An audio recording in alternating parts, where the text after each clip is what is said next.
liberals have been, in recent years, at the forefront of trying to erode democratic norms. The left is very good at using euphemisms or redefining well-understood words to have completely different meanings. Many liberals had actually blamed me for the violence that I experienced.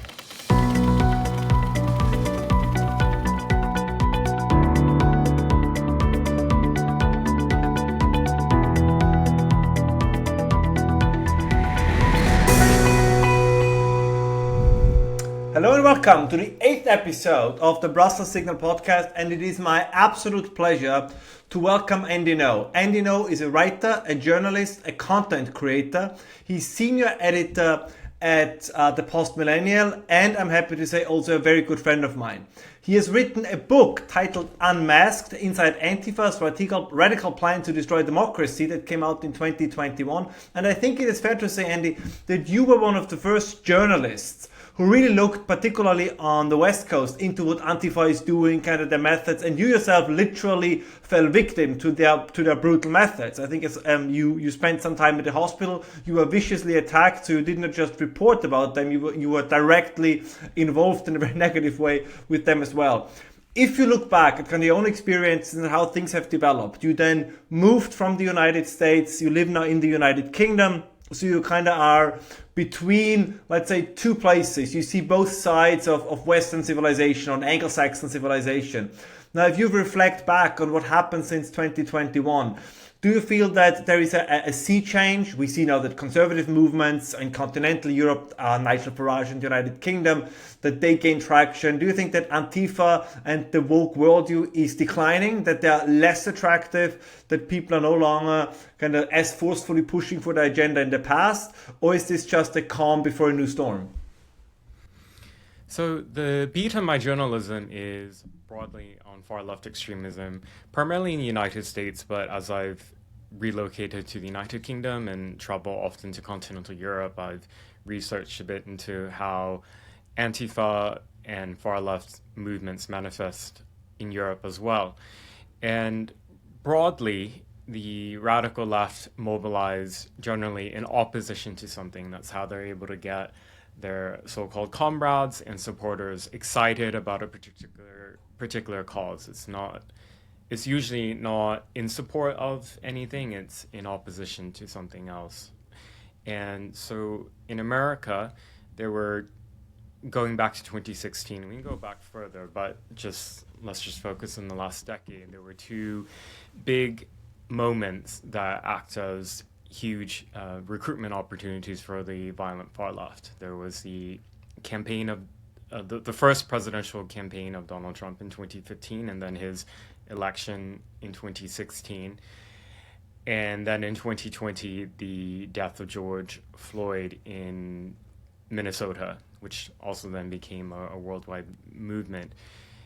In recent years in Europe, when there have been campaign seasons and elections in France or in Germany where the hard right parties were expected to do well or did end up performing well, such as in France with the National Rally, and recently in Germany in two eastern states with the Alternative for Deutschland,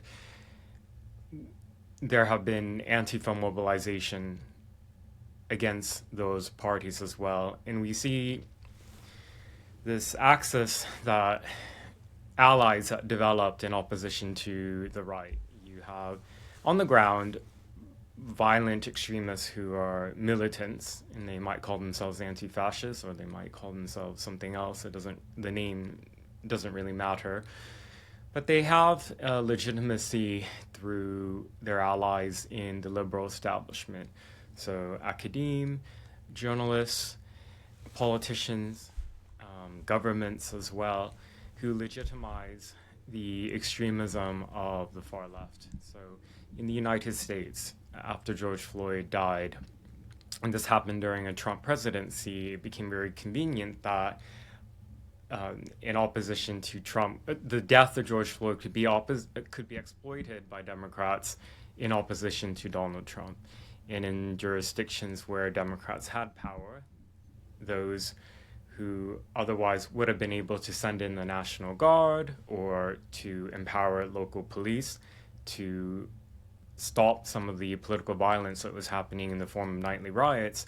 Those Democrat politicians turned a blind eye and or actually even supported, at least in rhetoric, sometimes in other ways, the violent extremists who were killing people, causing havoc, chaos, setting fires, doing millions and millions and millions of damage in property to the American economy.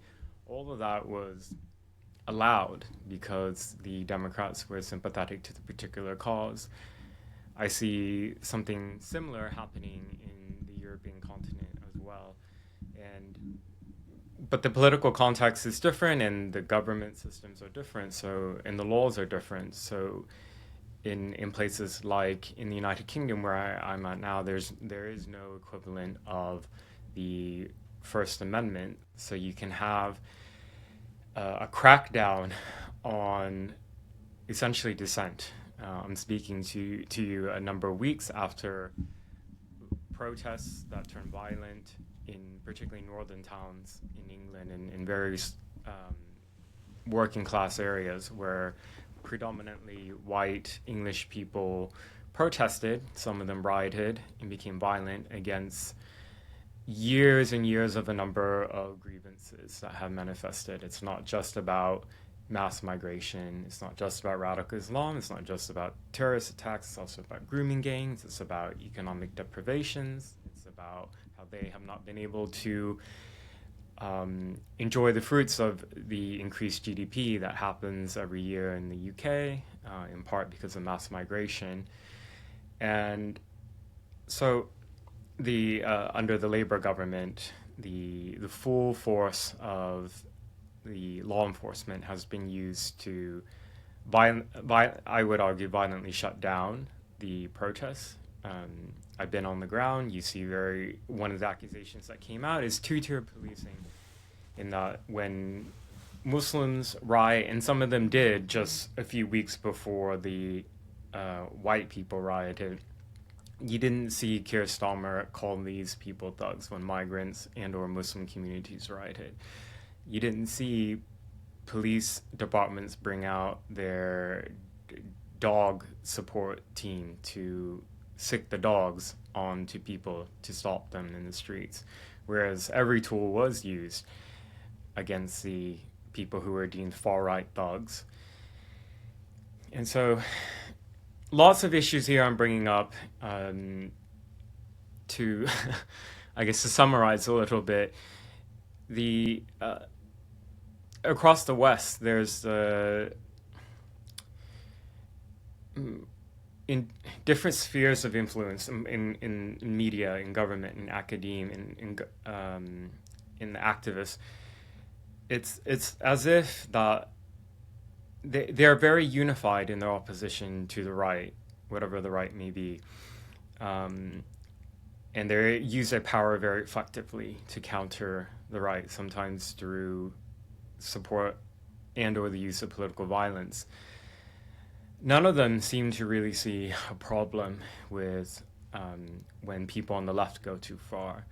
And so that creates this whole issue of where you have two-tier policing, two-tier responses from governments, and it's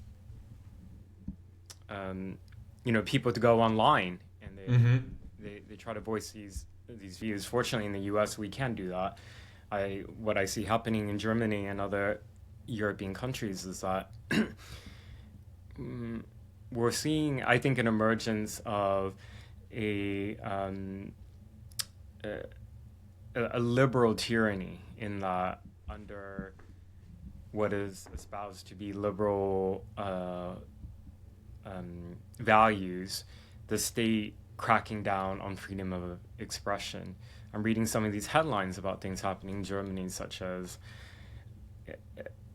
German authorities trying to use the law to force the social media platform Gab to name a person who had allegedly insulted or harassed a a Green Party politician allegedly called this woman fat. And so,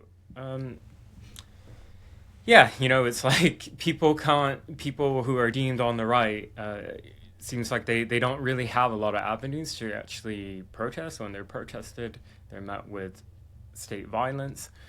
When they speak out online, they're also met with suppression from the state. And so, sorry, that's a very long answer to what you have as a question. It's a great answer, because I think you go really to the heart of what is a key issue, which is you use the term liberal tyranny, and I think that's a very good term, because it also undermines the foundation on which a democracy is built. And we hear so much these days about threats to democracy, and this is going to be the last election, and if so and so from the right wins, it will be the end of democracy. But of course, a cornerstone is that people at least feel that they are equal before the law. And exactly what you said. So if you look at what happened in the United States with the George Floyd riots, and it's interesting, the now vice presidential candidate for the current vice president, Kamala Harris, and potentially the next president, Tim Walz, he was the governor of Minnesota when these riots broke out. Right? He was governing over Minnesota when in Minneapolis, I think it was there where CNN had this funny Chiron about the fiery but mostly peaceful protests, where I think you can also see that this double standard also exists within the media, where the question was always, well, if these people riot, we must look at the root causes. Why are they so angry? And in a sense, it's justified. And I think, you see, of course, the same would happen with the riots in the UK. You're absolutely right. There were riots, there were things going on that are unexcusable, but the number of people who said, wait a moment, maybe the way they express themselves is wrong, but the grievances in and of themselves might actually have a justifiable basis, as you mentioned, right? So there seems to be this double standard. You also mentioned Germany. I think that we see similar things going on, where you have this absurd situation now where politicians are suing citizens for, yes, sometimes the jokes are not funny, and sure, one could say it's in bad taste to call someone fat. I mean, we all understand this, but it's kind of very odd, isn't it, that politicians or those who are in very high positions of power are so thin-skinned that they believe they have to use the full force of the law. We had a similar case, I know you mentioned this also on your X account, where I recommend every listener to sign up and to read what you published there as well, where a German magazine, yes, it was a far-right magazine with, again, I wouldn't agree with many of the things they've written, but they bended a law that was designed to ban illegal organizations, organized crime, terrorist organizations, and they just redefined a magazine as an organization so they could ban it, right? I mean, there were courts who now overturned this decision by the Interior Ministry, but it did happen. So there is this double standard of law. So do you think it is fair to say that I'm exaggerating in order to make my question more provocative, but that very often those who claim to defend democracy, or that we have to be on the lookout how so-and-so is an enemy of democracy, that it's actually that in the name of defending democracy, many things happen that are a true attack on democracy, that the defenders are the biggest threat in truth? Yes, what I found and find very sinister and disturbing about the American elections is that in 2020 and also in the current presidential campaign cycle now, is that the motto and slogan of Democrats is that vote for us to protect and to save democracy. And you see some variation of that type of argument as well among the liberal establishment in European countries. And I think what they're really trying to say is that they're arguing for, in terms of what they actually do when they're in power,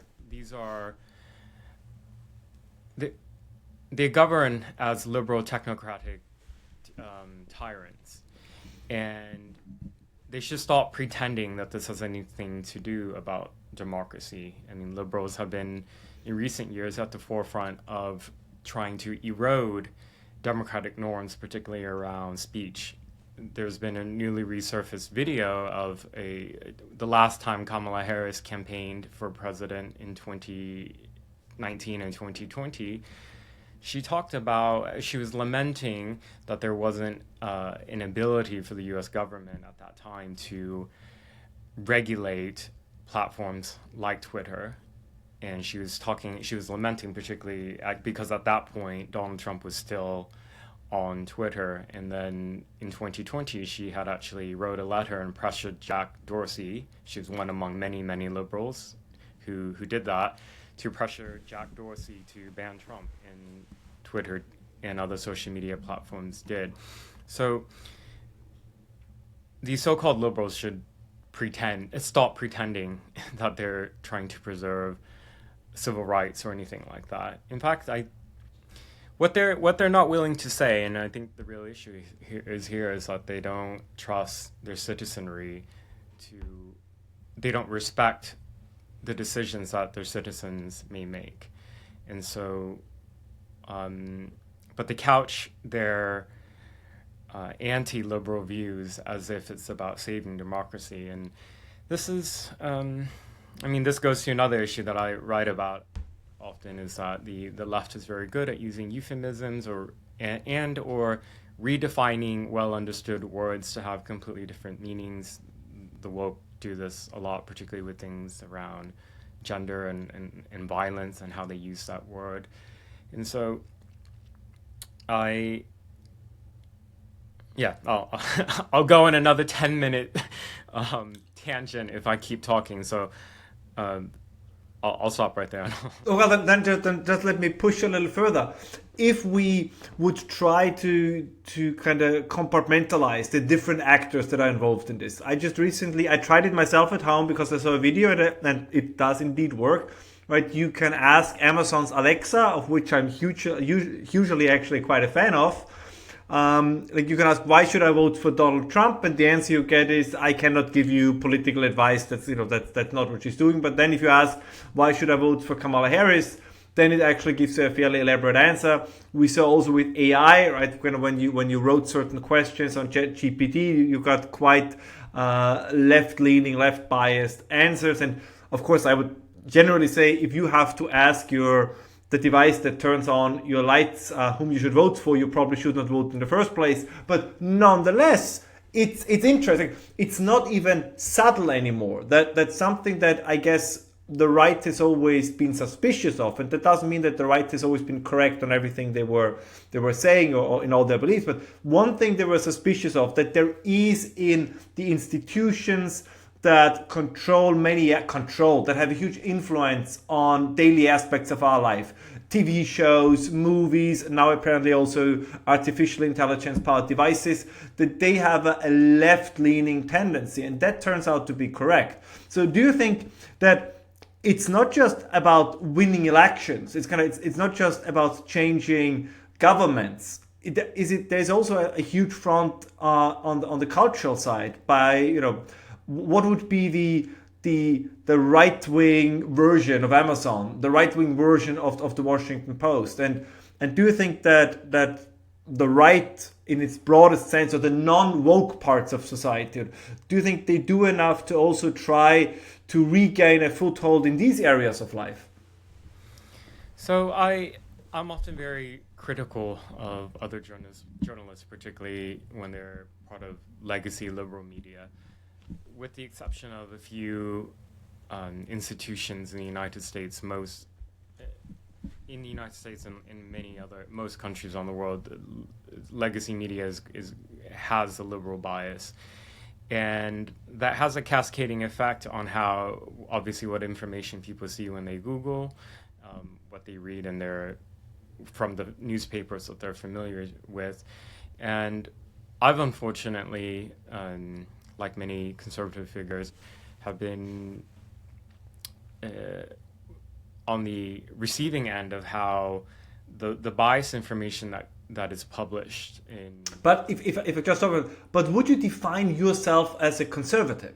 I think for everyone who reads your book, of course, knows where you stand in relation to the woke movement, to attacks on freedom of speech, to the tyranny, which I think is a wonderful term, the tyrannical liberalism that we are facing. But would you yourself define yourself as a conservative? So I used to dodge this answering this question when I was asked. You don't have to answer it if you don't want to. No. I'm answering. My point is that there was once upon a time where I I thought it would be better for me as a journalist to not have my personal political identity out there. But over the years, the places that I write my pieces for, I do, in addition to news pieces, I also do commentary and opinion. And I think it would be insulting to the intelligence of my readers and the public for me to try to dodge this. And so I am open about it now. And obviously it's no surprise to anyone. You go, you can see the issues that I care about are generally what conservatives care about.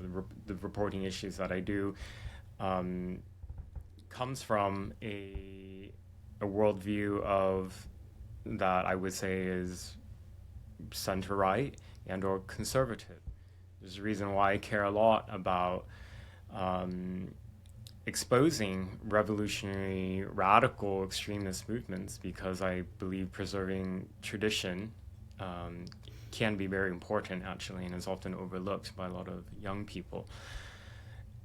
On the contrary, we see a lot of establishment journalists pretend as if they are not biased in their reporting when they are explicitly often so biased with the left-wing bias in their reporting that they keep making mistake after mistake, and they don't own up to it, or that they seem to still try to present themselves as neutral arbiters of various facts, and it's very insulting to the public. So because of that, I feel very comfortable now answering the question directly. With that said, having a conservative identity is not the same thing as a partisan identity. Mm-hmm. I make it's very intentional that in terms of like party politics and all that I don't I've never endorsed a candidate or party, for example, and for me that's really actually important as well, because it's like once you dip your toe in that space, then I feel a journalist crosses the line, and you are now into the area of being an activist or being an influencer for a partisan cause. And I think journalists should. It's really important as a matter of ethics to not do that. And journalism ethics is so important to me. My detractors will call me like this far right provocateur and all that. But if you look at actually what I write in my stuff, my body of work that's been published now since going back to 2017, the things that are guiding me is truth, accuracy, and ethics. So there have been times in the past and present, where I've reported something out that's been inaccurate. There haven't been a lot of incidents, but any time that it does happen, it's extremely disappointing to me. And so I have to correct the record, I have to inform people, and I have to apologize when I make those mistakes. And therefore it makes me so frustrated when you see journalists who are working at very big legacy institutions make errors and then they refuse to correct it in stories that have been printed. A lot of times I reach out to them privately to ask them why what they wrote is misleading or is omitting really important context, and usually I don't hear back. I often write to editors, for example, when they publish contributions from freelancers who don't disclose that they have certain conflicts of interest. For example, NBC, which is one of the major legacy media corporations in the United States, in their opinion section, they publish a far left writer from Portland who was defending Antifa. And nowhere in his writing or in his little bio line at the end of the piece does our readers inform that he's actually involved in the Antifa movement as particularly with the Rose City Antifa group. And I had evidence of this, particularly through video and photo, that he was actually one of the secret trainers for one of these Antifa cells. And I contacted all of the editors in the opinion section for NBC, the ones who actually, I presume, edited and ran this piece. and none of them got back to me. That's been my experience generally. And so, sorry, I know you didn't ask particularly about No, actually, journalism ethics, but like I bring that up just because I saw that on German, I forget which station it was, but one of the main legacy broadcast news stations, there was in reaction to the election results in Thüringen and Sachsen, with the AfD performing very well, there was this opening monologue from this news presenter comparing the election results to the Nazi invasion of Poland. So, like, in the that's really, I think, insulting to the memory of the Holocaust to do that. Although I guess all of us are probably used to it by now. That same playbook's been used all around the world against Trump, against other people, over and over. But I find that type of inflammatory rhetoric very unethical, and so I could vent forever. It's just, but I think this is our media reality. But I think that it is a very important issue that is worth elaborating even a little bit more on, because you mentioned this in the beginning of your answer. The question is, do you want to be a journalist or do you want to be an activist? And for example, when you describe your own ethics, right? They say, you have your own political leanings, but you still have certain values that guarantee the integrity of you as a journalist. But from the perspective of somebody who pursues an ideology, that is not for you personally, but that you could argue is almost a weakness. Because then you have, let's say, in an exaggeration, you have left of center journalists who say, well, we are journalists, but we're also activists. And then you have the right of center journalists who argue, well, we have our leanings, but overall we want to be objective journalists. And let me give a quick example. You mentioned Germany, and you're absolutely right about this. But I think we saw something similar happen in the United States as well. When you think back on the two incidents that I really think stand out. One was the Joe Biden is the fittest, smartest, healthiest president we ever had. And then after 24 hours after the debate with Donald Trump, it was like, he needs to go. He's obviously in stages of early dementia, and all these newspaper articles came out in the Wall Street Journal, the New York Times, where you could read, well, we knew it since 2021. There were meetings in Germany where he couldn't come because he had to go to bed. That was in the Wall Street Journal at 8, so he couldn't meet Olaf Scholz. So they knew it, and they said the opposite. There's one thing to have a leaning and saying, okay, you kind of want to give something a twist so that it supports your ideological position. But this is openly reporting falsehoods. And another example that I found even more surprising was the whole Kamala Harris border czar thing, right? Where you had the same news agencies, Axios was one of them, who came out and said she never was the border czar. And then you had which is I think a great tool on Twitter now, the community notes, where you saw that Axios itself called her the border czar.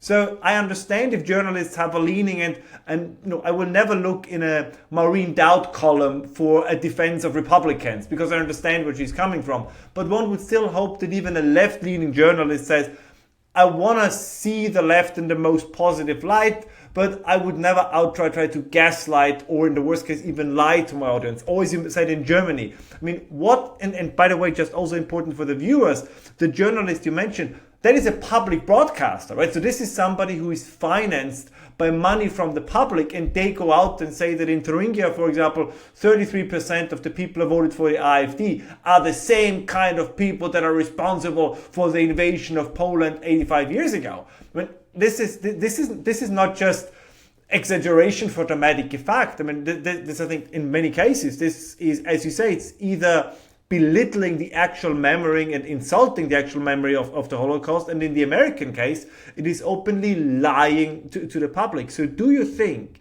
and because this, I'm almost getting a little bit personal here, because this also goes back to your personal experience, that on the left, and I think this, you have this on the right too, but I think it's more true on the left, that they are so convinced about the pureness, the righteousness of their convictions, that they can break the rules, that they can do things they would never allow or permit the other side to do. And if you don't have to talk it only if you want to, but this was also your experience, right? I mean, you were a victim of horrid acts of violence, but the very people who also like to walk around with signs that say words are violence and silence is violence. Everything is, everybody gets triggered by something. But they themselves, of course, had every right to attack Andy Ngo because Andy Ngo is on the side of evil. And if you fight against evil and you are on the side of good, everything is permitted. Yeah, so I think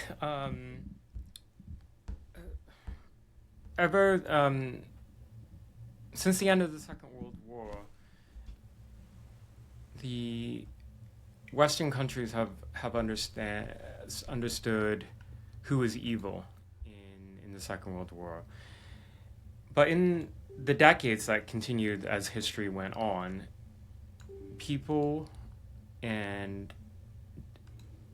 don't understand or don't know or don't want to know about the evils of left-wing tyranny in the form of dictatorial communist governments, for example, and the horrors that they enacted on humanity.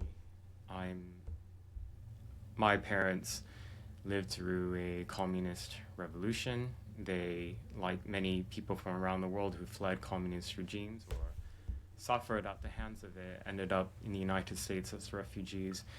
You see, people don't have an aversion to communist symbols in like social media profiles or even how people identify, compared to the horror that people have that somebody dares to have any type of fascist symbols. And so there are people much smarter than me who have tried to explain why and how this has happened. There are different hypotheses out there by much more intelligent people than me, mapping out the institutional takeovers of higher education and even K through 12 education in the American context, of how you control education, you control the minds of the current the next generation and future generations, which on a tangent I think is why the radical woke is so keen on introducing very extreme trans and gender ideology to younger and younger audiences in state education. With that being said, you brought up about my experience at the hands of far-left violent extremists, and that's how a lot of people have heard of me. It's the first beating that people may remember was back in 2019. It's where after I was punched repeatedly in the face and head and kicked and beaten by a mob, then the crowd threw their drinks on me. So the pictures and videos at that time show me drenched with this white liquid, and I'm bleeding from my ears and my eyes, and I suffered a brain hemorrhage. At that time, in the days after that, after being hospitalized, I looked online at the online reaction from the left, and I don't know why I was surprised. I shouldn't have been, but I was shocked in some way that many liberals had actually blamed me for the violence that I experienced. Like when I was being beaten, I didn't even push back at all.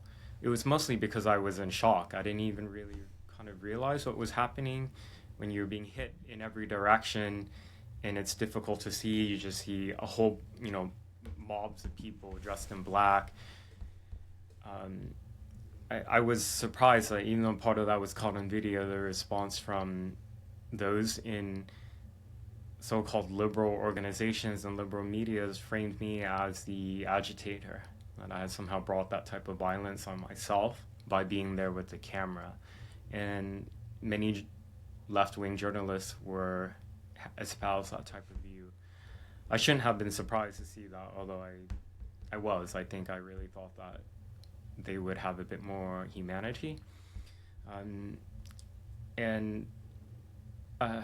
guess for people who aren't familiar with my story, I was focused particularly on reporting on Antifa in Portland, Oregon. Portland, Oregon is in the northwest of the United States. It's a very left-wing city, and there's a element of the far left that's quite normalized in the city. And so I was one of the people who went out with my mobile phone to record some of these so-called direct actions from Antifa and the violent far left. And I went out because I was motivated by my frustration that I couldn't rely on the local legacy media in the local newspapers to accurately report on what was happening. It's not like the local papers were lying, it was that they were providing a bias and incomplete picture of what was happening. So they would downplay the violence, which is something that many of us are familiar with now, even when it's caught on video, like with the CNN, Chiron, and many other instances. But they would downplay the violence, deny it, and or play, knowingly or not, use the propaganda language of Antifa on the far left. For example, referring to Antifa as anti-fascists who are protesting against racism. Immediately when you frame it in that way, narrate it in that way, that is the propaganda language of Antifa. Whereas I would say, actually, these are people who are organized violent extremists who use threats and harassment and acts of violence to silence other Americans who are engaging in their protected rights in freedom of expression. And I became a target because it was seen as intolerable that I would defend the free speech of people who were Trump supporters, for example, or had views against mass migration.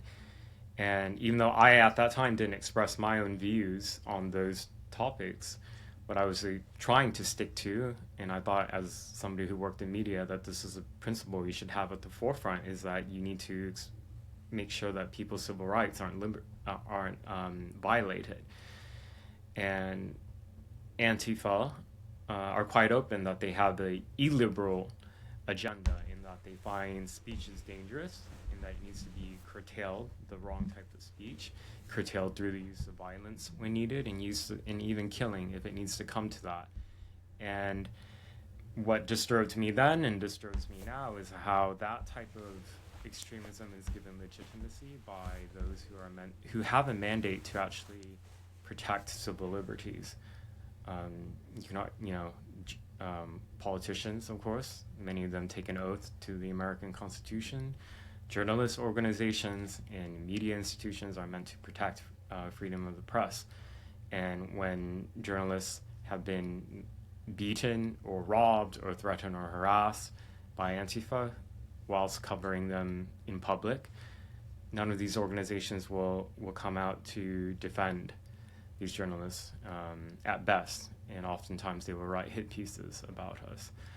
So I ended up writing a book about Antifa called Unmasked, Inside Antifa's Radical Plan to Destroy Democracy. It was a shock New York Times bestseller. I'm still really honored and indebted to the public that they felt that what I had to say, what I have experienced, what I wrote down about the 2020 riots and everything that led up to that, about Chaz. Chaz is the so-called autonomous zone violent takeover in Seattle in 2020. I'm so honored that people went out and bought my book and read it, just because in the course of my journalism career, I've been actually really isolated. Establishment journalism acts really as a club in a way, particularly if you work at the big publications that are based in Washington, D.C. or New York City. They have their social clubs, their parties, their gatherings, and their friends and networks. And if you are perceived as somebody who works in conservative media, you're persona non grata. And so I've been independent in my work. And at times that's been really hard. It can be difficult to not have institutional support. It can be really disappointing when, after being beaten in the course of engaging in journalistic activities, writing to organizations that say that they advocate for journalists' rights, to not hear back at all. Or if they interview me, they'll have a huge caveat in their posts that some people don't view me as a journalist. That's what happened with the U.S. Press Freedom Tracker, for example. So, to sum it up, I don't do the work that I do to be popular. In fact, I learned early on very quickly that challenging liberal orthodoxy is the quickest way to become really hated and vilified. Some of the ways I've been vilified is still shocking to me. Earlier you were talking about AI, for example. AI pulls from information that usually like legacy media sources, the same type of things that Google will pull up in their search results and what people use as citations on Wikipedia. And it's if you Google me, if you search me, if you go on my Wikipedia, you'll come up with this impression that I'm this far-right extremist. And it feels helpless in many ways, that like I have no control over that. And so I guess all I can do is hold myself up to the highest standard possible, which is why accuracy is the most important thing, and owning up, responsibility, owning up when I make a mistake. I think one thing that has changed on X is that I've been thinking about this a lot, is that now that accounts can be monetized on X through just the ad revenue, there are positives and negatives. The positives is that people like me and other independent journalists now can make a little bit of money off some of the posts that we otherwise would have made nothing. I mean, I've been on Twitter since 2014, so for most of its existence, I was putting out content for free. It was because I was really passionate about getting out information, and it was hours and hours of work every day. For example, one of the things that people remembered me for is that I posted the mugshots of the Antifa riot arrestees in Portland. What people don't know is that for every mugshot, that required a public records request form, and I had to do that every day, and there were more than 1,000 arrests. It was a lot of work. I put it out. Not a penny was made off any of that. Now that under Elon Musk, that accounts can be monetized, what I guess the dark side of that we see is that there is a form of engagement farming from, I don't even know what you call them. They're not influencers or what. People who are just interested in going viral by any means necessary, posting fake news or misleading news. And you see this on the right and left. The politics of it don't really matter. It's people who are trying to make money. And it's created I would say, a challenging atmosphere to be a part of on X. And I say that as somebody who is a very big supporter of what Elon Musk has done and the arrows that he takes for being the one person who has pushed back against the liberal establishment. But I'm on X a lot, and a lot of the news that I break is on there. So I think it's appropriate for me to point out that there are some vulnerabilities I see on how things are on there currently.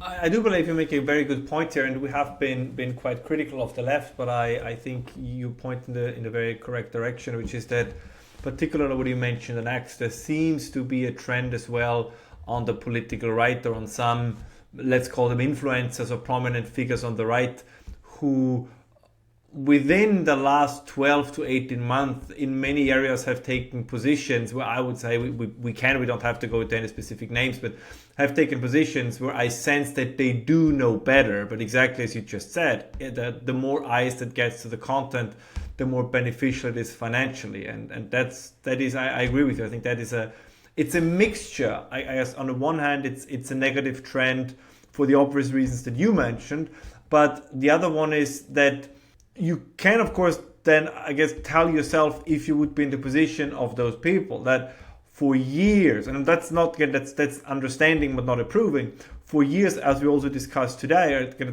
the journalistic ethics that you mentioned, they have been so steeply declining that it was only a matter of time until everybody at some point says, I will not use an expletive here, but F it, nobody cares anyways, as long as I can get the eyeballs, as long as I can get the clicks, who cares? It's like it spreads, right? If a crucial mass gives up on a certain ethos in journalism, then those who don't give up on it have no benefit either in reputation or financially coming from it. I guess then everybody's going to give it at some point, and then you end up a little bit the situation you have now, that it's really hard to find media that you can trust for everyone. So this is not a left right wing thing. This is a just very, very difficult to find reliable information kind of thing.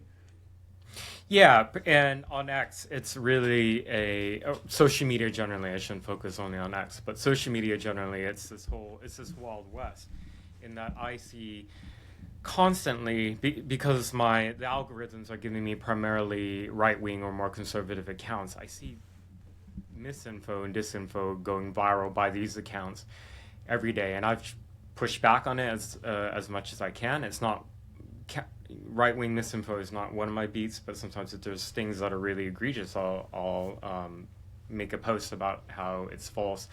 I think I encourage people who use X and who get news off X when the citation source is one that doesn't have like a big brand or name associated to it, like you'd be extra skeptical. I mean, you should be skeptical generally, but if it's just a viral post from a random account, that even the act of resharing it, it spreads it huge. And I'm focusing on the right here, but it might make some people upset in that. But there's a lot of danger. For example, after the stabbings in Southport, and 3 girls were killed and many other children were seriously injured, there was viral misinformation primarily from accounts that are critical of immigration or Islam, spreading this false claim that the knife man was a Syrian migrant, and and there was a name attached to it that was completely false. It was fake news, and yet it went really viral, and that, in my view, motivated people to go to a mosque in Southport, and they threw projectiles at it and vandalized it.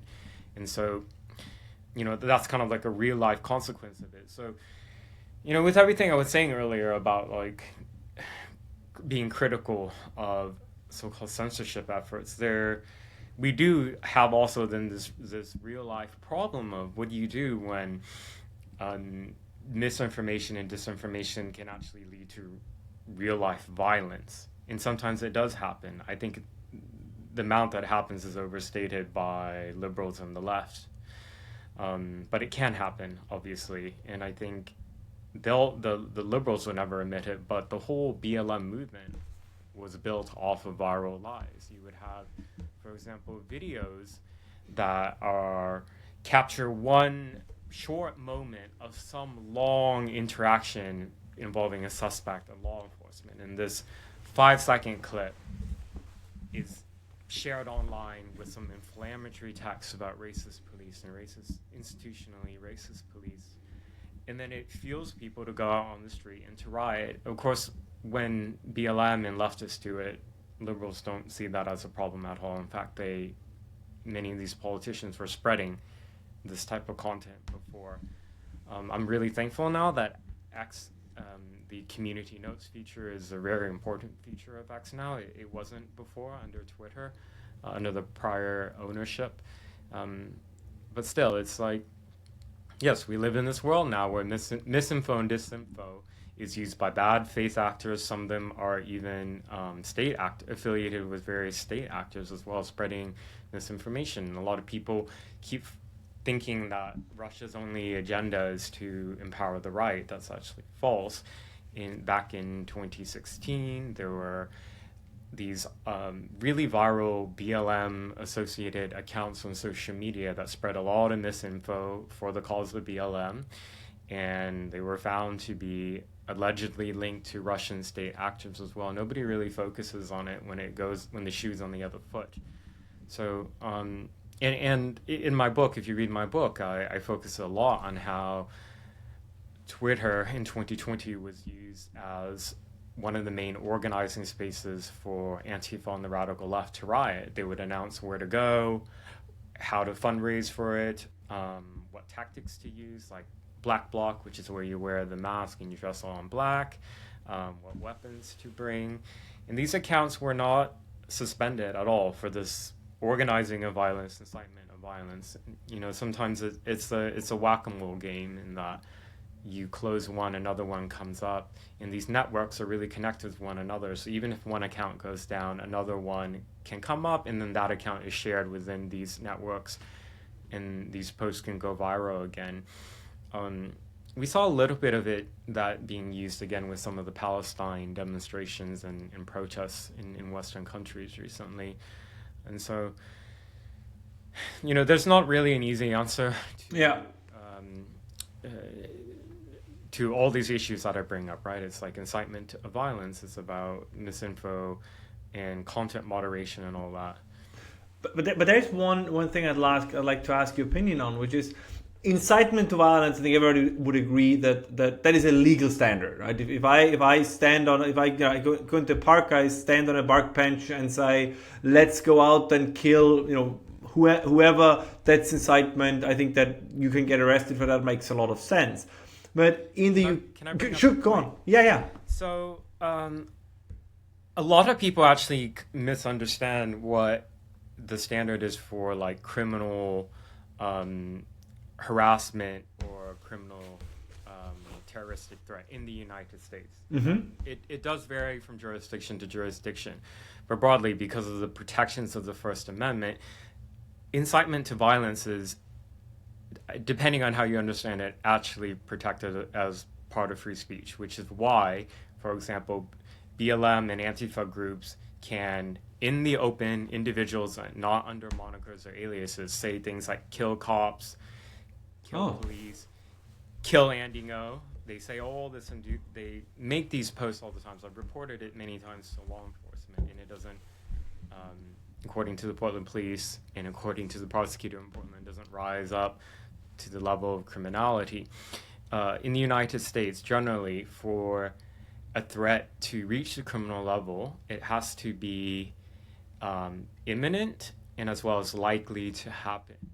So that's in very stark contrast to all of the EU countries and the UK, in which you can just, for example, in the UK, just causing gross offense or causing people to be alarmed can be criminally investigated by law enforcement for something that is posted on social media or said in public, whereas in the US the standard is so high. You can make an argument that that's the standard that should be set. As a victim of somebody who is a victim of incitement of violence of Antifa, who has been subjected to the violence, you know, I wonder if legislation maybe needs to. I don't know if legislation could even change given the Constitution, but this it's just one thing I wanted to bring up because. No, I'm glad you did. I'm very glad you did. But then it's even worse, right? Because I think Keir Starmer said in an interview in the UK, he was not even talking about incitement to violence. He even used the term incitement to hatred. So that would then be an even lower standard. Then, you know, because you could say that a joke in bad taste or a derogatory remark or something would already then fall under this, would already qualify as incitement. Yes, it's part of it's the Public Order Act in the United Kingdom. Incitement to racial hatred. It's part of that hate speech legislation that's actually quite broad, and it gives prosecutors and police a lot of leeway to investigate people, not just on racial hatred, but even just causing gross offense. Your listeners and viewers may remember that a few years ago there was a a Scottish comedian who had his pug do the Nazi salutes on video as part of a joke. It was a gag, and he was actually criminally prosecuted and convicted over that. He didn't spend time. He wasn't given a prison sentence, but when he was arrested over it, he did spend time in jail whilst being investigated, and there was a big fine. So, yeah, again, that's that's the reality of the hate speech legislation in the UK and in Europe. Is like it often. The issue that I see is that the police and prosecutors are going after like low-hanging fruit. It's like really easy to pick these type of targets, or like people who are posting things on Twitter, as has happened recently, and have been convicted, and some of them are doing prison time. It's low-hanging fruit. You have issues, for example, if people really cared about incitement to violence, like there are a lot of Islamic preachers all across Europe who are inciting a lot of violence in their mosques, and their speeches generally aren't treated as a criminal matter. So again, it goes back to what I said earlier. You do have different standards applied depending on who is the offender. In the U.S., nobody cares when there are mass shootings where the perpetrator is black and the victims are black, as happens every weekend in many urban areas.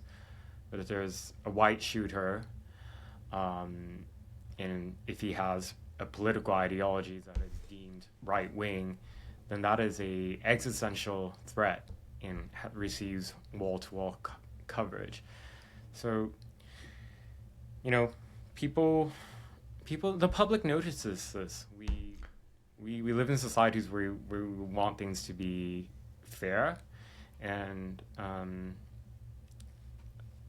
truth is it's not. But isn't it? I mean, it's when we look a little bit in the final segment. If we look a little bit to the future, but isn't it a little bit odd? Because you mentioned the AfD in Germany. We could also mention Nigel Farage in the UK. You also mentioned Le Pen at the national rally in France. We could also look at Trump in the United States, and it seems that no matter how much attempts have been made, whether it was by regulators, by media, by the social media companies, that with few exceptions, that they were not capable, for now at least, to break the trend that is trending right. But if you now create laws as the ones you described in the United Kingdom, I wonder if they are aware that, of course, if the powers that be should be changed, right? Of course, then they can do the same thing. So if you, as you said, if you make laws that allow police to go after the low-hanging fruit and arrest somebody who, I don't know, makes a Facebook post or a meme that says Britain is great and, arrest all foreigners, well, you might then as well find yourself in a situation where, I don't know, every gathering of members of the decolonization movement then will be arrested for inciting hatred against patriotism, whatever you want to name it, because once you create a very ambiguous legal standard, it really depends on who's in power. So I'm wondering, and we always talk about Nazi Germany and fascism, but this of course is a little bit what happened in Germany at the end of the Weimar Republic. But the Weimar Republic actually did have hate speech laws, and they used them against the Nazis and others. And once they came into power, they used exactly the same laws. They just switched the target of those laws. So it seems to me there is a high risk that exactly the same mistake or the same risk is repeated all over again. Yes, this goes back to the saying, the pathway to hell is paved with good intentions, right? You can the anti-hate speech legislation that happened in the UK, you could argue that interpreting it within a narrow lens, may make sense, right? But how it's now used is very broad and wide. And so, yes, often the solution to problems that are present end up being problems themselves in the future. And I've been thinking about this issue a lot, actually, of what should the state do in response to incitement to violence and hate speech and all that, going from the U.S. to the UK and seeing how the two different systems work. It's like, When I was in the US, I was very frustrated that people could openly call for me to be murdered and that was protected speech. It was actually really shocking to me. It was eye-opening too, because I had this, like the average, like most laymen, thinking, oh, incitement to violence is a legal standard that would be criminal in the United States when it's not. There are some nuances to that. For example, threats against elected officials is treated generally differently, but in the law than against people who are not in public office. That's one thing I've learned. But generally, incitement to violence is actually protected unless you are making a threat that you are imminently going to do it and you have the means to do it, like you live in the same city or you're coming there, something like that. So living with that reality and then going to the UK and then seeing how, for example, people here who, if they, for example, hold up a sign that praises Hamas, that is inviting support, can be interpreted by the law as inviting support for a banned organization, terrorist organization, and you can be prosecuted for that. That happened with many of the people at the Palestine protests. And I think,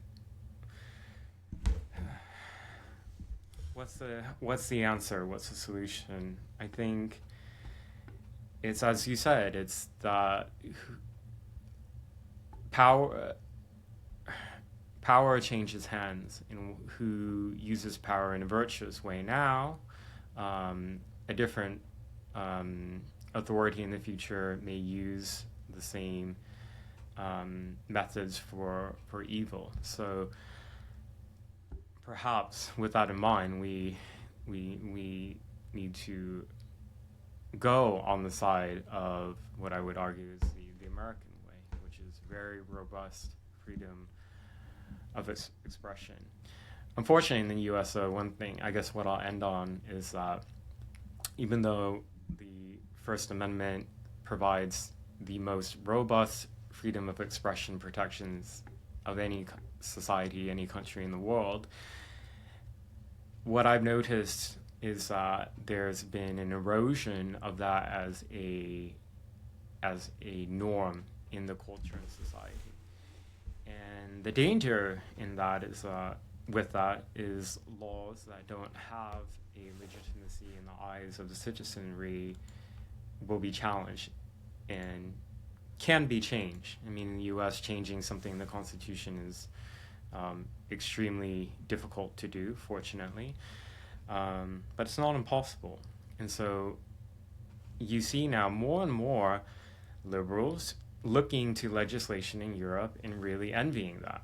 They're upset that people on the right can say the things that they can online. They're upset that Congress is not able to pass sweeping legislation to force content moderation on these social media platforms. They're really upset about that, and they have an envy about it. They really would like to see to govern in a liberal, technocratic, tyrannical way. And they're not shy about saying that, actually. So and the other thing is that's at the, I guess, governmental level. What I focus on is like what's happening with gangs, criminal gangs on the ground. There are places like Portland and Seattle and other left-wing jurisdictions where people will use extrajudicial violence to intimidate their targets into silence, to the point where without any legislative changes, you can have in a city where people who have mainstream conservative views are actually afraid to organize in public, lest their rally is targeted by Antifa, they're beaten up, they're attacked, and police don't come. In fact, many times that this has happened over and over in the years, whether it be evangelical Christians trying to hold a worship event in Portland or Donald Trump supporters holding a rally, the attendees get brutally beaten and assaulted. They call police. The police are aware that the threats have been coming leading up to the event, and police don't show up. Police just simply shrug and say, we're not private security. And so what's happened is that those who have a view that challenges some type of left-wing orthodoxy just don't organize anymore in public, and so they're not able to engage in their protected rights. Political campaigning is a protected right in America as part of speech. But unfortunately, there are places where the threat of violence is so real, and the lack of protection from the state is the other reality, that you have people who self-censor. So that was the context that I ultimately had to escape from, because there were all these threats against me, acts of violence against me, people who showed up at my family's home, people who tried to break into the house, and I was just on borrowed time. So I fled, and my continued warnings to the public is don't ignore the threat that comes from the other side. Like, apply the same type of scrutiny that you have with far-right extremists to the far left. And if you struggle with that, ask yourself why. I've had many conversations with liberal people who are, when they find out about what I do in terms of my journalism, what I write about, they're shocked. They've never heard of left-wing extremism. They don't even have a conception for it. There's lots of reasons for that, even though, unfortunately, there's, in America, we've had this, and also in Germany, the history of actually left-wing terrorist groups engaging in killings that happened in the 60s and 70s. And people just aren't aware of that. That's not going back very far. And of course, in the American context, you can go back 4 years to the violence of 2020, and even before that and after that.